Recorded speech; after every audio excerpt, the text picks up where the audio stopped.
Welcome to I Zero Trust What You Are Saying, your can't miss monthly blast of the freshest, hottest Zero Trust news and game changing insights brought to you by the Zero Trust Journey podcast.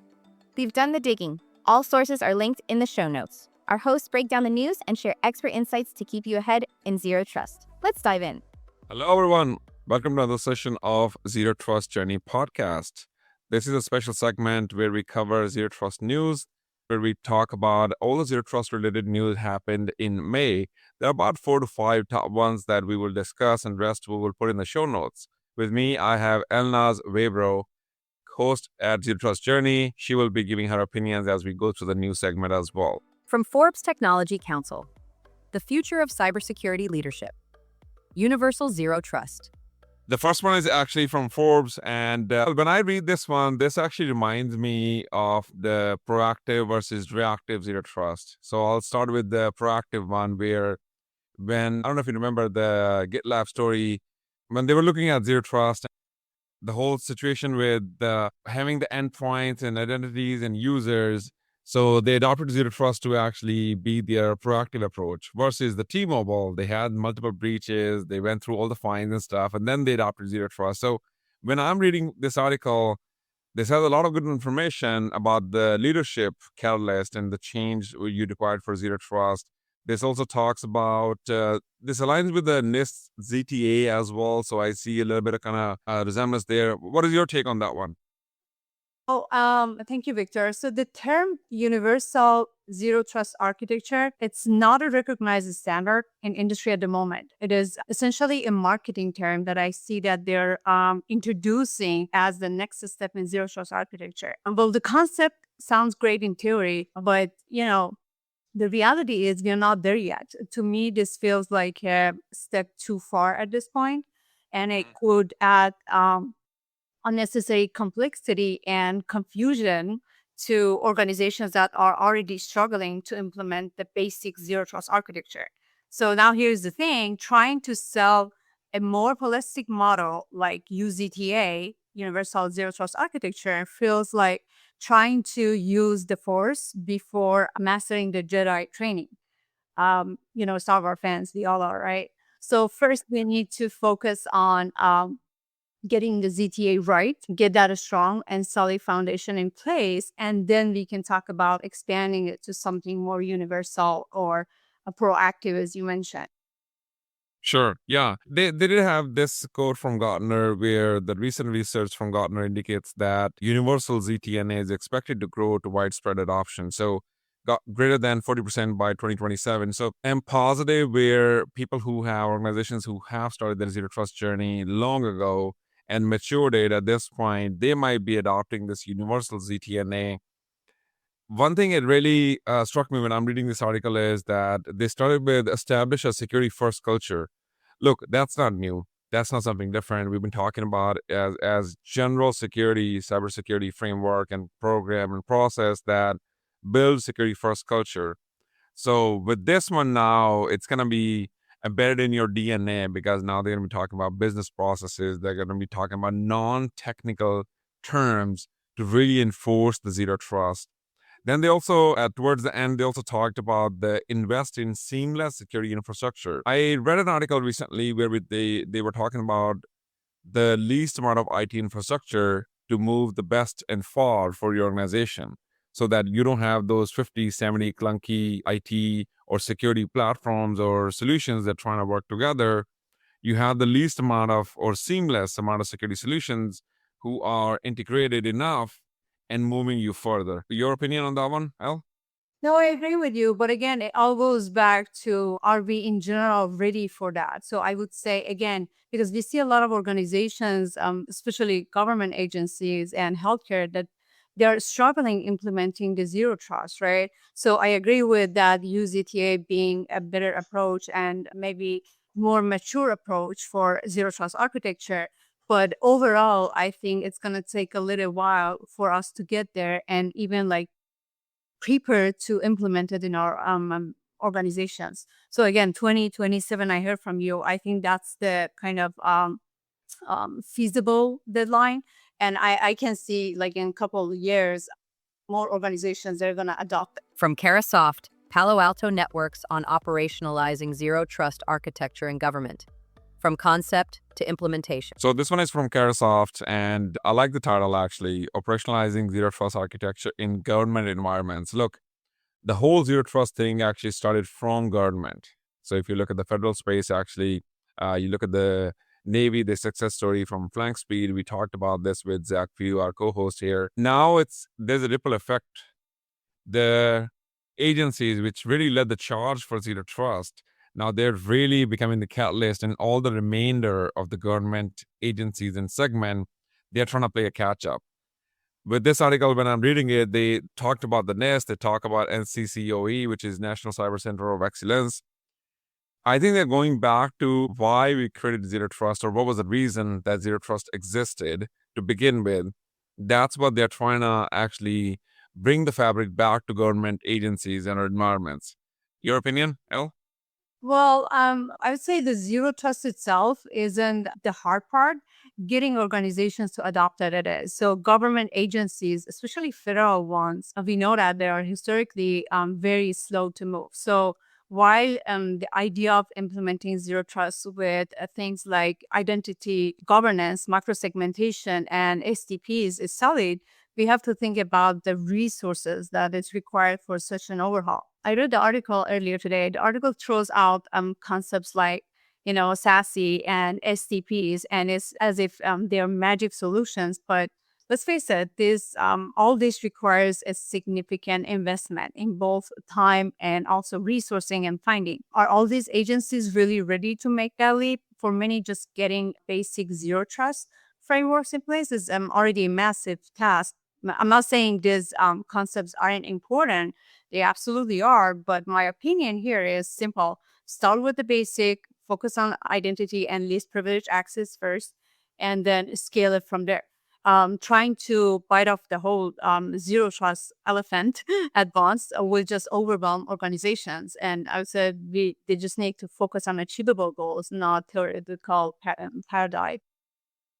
Yeah, I'll tag along on that one where you said to start with identity, do the microsegmentation, and the article. They also remind us the objectives here under the integrating technology solutions, which is continuous trust verification and threat prevention. A lot of time, I think a lot of organizations, when we are considering zero trust, we forget about the continuous verification.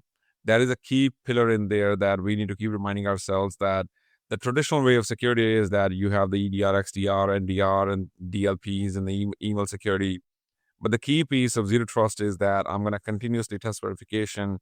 Then they also outline the single policy enforcement across all environments. That was always overlooked. If I have cloud environment, if I have data center, if I have DR side, if I have laptops, desktops, servers, workloads, containers, there is a security policy engine, separate, single, isolated for each asset. And the last one is they talked about interoperability with other security solutions. Look, we talked about this on this show a couple of times where when you're buying a new security solution, just look at how it's going to connect with your existing ecosystem.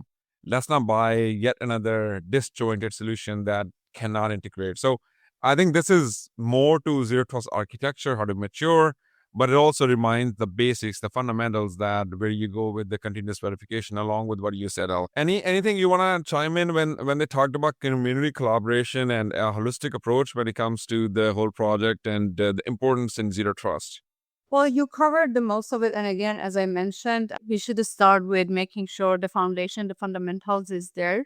That's the holistic approach to implementing the proper zero trust in any organization. And don't fall for all those shiny tools, shiny products out there, because that's going to add more challenge and complexity. And it's going to kind of move us away from the main goal that we have, which is implementing the zero trust architecture in organizations. From Defense Scoop, Pentagon's cyber malaise.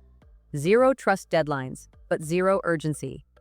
So the next one is a funny headline. Zero trust deadlines translate to zero urgency. That's a funny one. Yeah, I read through the article.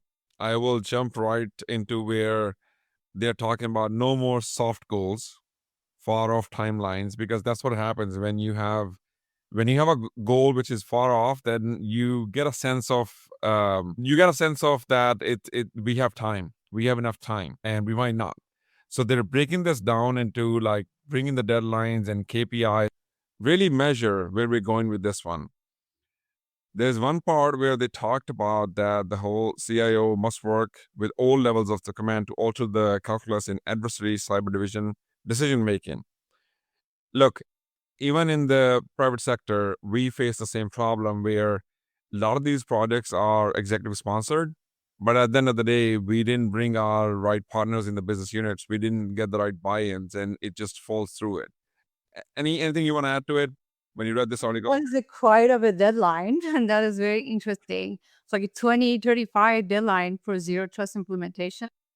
I would take it as a suggestion rather than a solution. Like, I'm not going to go that far, but with adversaries like China or Russia, that they are actively targeting our call systems, well, this delay feels less like a strategy and more like a lack of urgency to me. And we know cyber threats are evolving quickly and every day, and they're getting more sophisticated. And while DoD's roadmap, of course, may sound logical on the paper, the reality is that we are already behind. And there are plenty of exploding vulnerabilities out there, and a decade-long timeline is simply too slow for the threats we face now. But I believe there is an urgent need for protecting our mission critical systems. And it's kind of like if we wait too long, we are playing a dangerous game of, hey, catch me if you can, which we all know how that is going to end. Well, it's actually interesting to me to see that deadline. Yeah. They do have a catchy line that I want to repeat for our audience and listeners. Zero trust isn't a compliance exercise, it's a war fighting necessity. So you can change the last part towards your organization mission, but I think I like this one where zero trust isn't a compliance exercise. A lot of times we have seen where it is treated as compliance, that if I go through the zero trust exercise and go through the principles and start the strategy, maybe I'll get a compliance sign off. That's not how it's supposed to be. But again, they have mentioned it in the article, so I wanted to highlight for our listeners. From Computer Weekly, Zero Trust is redefining cybersecurity in 2025. So in this one, we're talking about zero trust is redefining cybersecurity in 2025. We're halfway through already. Let's hear your opinion about it. Well, reading the article, it's clear that zero trust is gaining ground as a must-have security strategy for organizations rather than nice to have. The idea of assuming that threats can come from within and outside and continuously verifying every access request is something that is no longer up for debate. The entire concept of zero trust has matured, and it is becoming fundamental for all the organizations. But here is where the article glosses over a critical point. Implementing zero trust at scale isn't easy. Sure, the principles are solid, but the challenges organizations face when operationalizing zero trust are significant. It's one thing to talk about identity verification and least privilege access. It's another to integrate those principles across diverse environments like cloud, perimeter, and hybrid setups. I see organizations struggling to even get basic zero trust frameworks in place, let alone some of the advanced models outlined here in the article. The article also touches on the need for cultural shifts, which is absolutely true. Zero trust isn't just a tech implementation, it is a mindset. And we always talk about that. Getting buy-in across all levels of the organization from C-suite to the IT team is the real challenge for majority of the organizations. Zero trust requires long-term commitment, and that means constant education, clear communication, and top-down support for the team. Again, while zero trust is a critical part of the strategy moving forward, we need to focus on practical and phased implementation. That's how I would approach it. Well, Yeah. basics right first, right? Yeah, and I like the part where you said a lot of the organizations are still struggling. And in the article, they actually mentioned the Gartner survey where 63% of the organizations had either attempted or partially implemented a zero trust initiative. 35% reported failures. So a lot of time when I'm talking to my peers, and engineers and architects, they are saying that, yes, I totally understand what zero trust is trying to tell me. On the paper, I am all in. But what do I do with it? And that part of really itemizing what do I do with it, building an architecture which you can scale and have the right mindset where it's not just one time done it and forget about it. That's not how the zero trust is supposed to be. So I think that continuous verification, I always advocate for it. When you're building an architecture, think about continuous verification, not just detection and prevention, respond and recover, going back to the NIST CSF. You can take credit of all the good work you have done for your security program and outline for a zero trust architecture. The one thing I advise everybody, and again, with the good stat here, 35% reported failures, because we start in a rush a lot of time. When it comes to zero trust, we're just rushed to pick up the next shiny tool on RSA show floor or Black Hat show floor and call it zero trust. Hence the failures. I think really it's a 70% of the planning. Talking to the right people, understanding your processes, understanding your business, understanding you have to embed yourself as what would happen in the digital space when a process, human identity, non-human identity, devices, different locations, when they're trying to access that data, their crown jewels and assets. So I like this one. This is a clear demonstration of like, it's not all rainbows and unicorns. When you try it, you do fail as well, and 35% reported failures. That's the reported one. I bet you it's more than that, where people just tried, organizations tried, and they don't even know that they have failed because that blinky box is still blinking. So Yeah. that's, yeah. Well, rushing to implement zero trust concept without a strong foundation and enough education or kind of the cultural shift definitely is going to lead to frustration and missed expectations, which is going to cause a failure, right? It's going to lead to the failure of the mission. From the Hacker News, eliminating public IPs, the case for zero trust access. The last one we'll quickly touch upon is from the Hacker News. We are eliminating public IPs, the case for zero trust. I think that was we discussed it, I think, during episode 12 or 11, where we talked about the attack surface management and your protect surface management. That's another testimonial where if you don't know you have exposed public IPs with your RDP, SSH, and other things, then that's not going to help you with your zero trust architecture. Now, look, the services you need for your employees, for your vendors, for your partners, for your clients, for your customers, think it through. Again, don't rush into buying a blinky box on the name of zero trust. So this will help you understand, if you have a public IP space, what services are you exposing? Why are you exposing? Is there still need for it? Can you leverage latest and modern technologies to actually reduce that visibility? So if you don't have any public space or public IPs actually being scanned and no services available, you're not giving me a whole lot as an adversary to come in and knock on your door and try to figure out how to get in. So that's another, I think it's one of those things where when you're thinking about zero trust architecture, that's one thing you can also consider. Yeah, so I'd like to add that eliminating public IPs as part of a zero trust strategy, it's a very interesting idea. But to me, that is not a one size fits all solution. So we need to keep things in perspective. So removing public IPs is certainly a step in the right direction.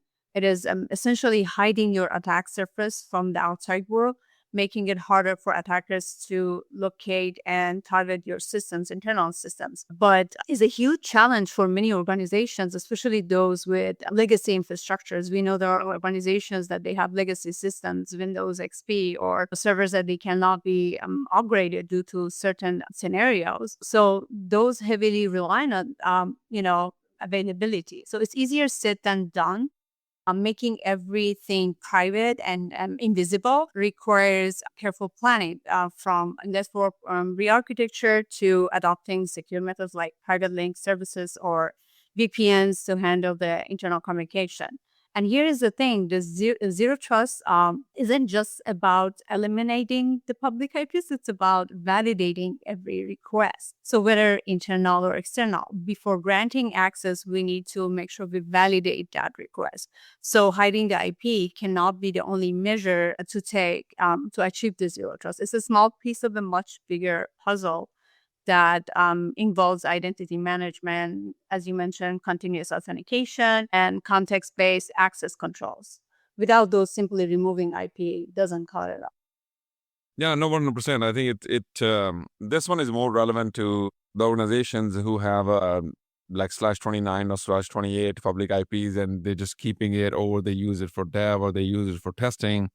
This is for those where if you don't need to, maybe try to reduce that public IP space so that it doesn't come back to you as an organization. You're not a beacon to adversaries that they're trying to come to your home. So all right, with that, we'll wrap up. We'll add some news articles in the show notes so that you guys can see it again. We'll do this monthly so that you don't have to go and comb the internet. We will provide you the Zero Trust news every month so that you can get the latest and greatest what's going on out there. With me, I have Al. Al, once again, thank you very much. And everyone, stay tuned on ztjourney.com. We'll post everything over there. See you guys next month. Thanks for joining us on Zero Trust Journey. If this episode sparked new ideas or gave you practical insights, be sure to like, subscribe, and share it with your network. Your support helps us continue bringing you valuable conversations and real-world stories. We'd love to hear from you. Share your feedback or even your own Zero Trust journey by reaching out to us. Your story could inspire others in the community. Stay tuned for more expert insights, compelling stories, and actionable advice to help you advance your Zero Trust strategy. Until next time, stay curious and keep making progress on your Zero Trust journey. See you in the next episode.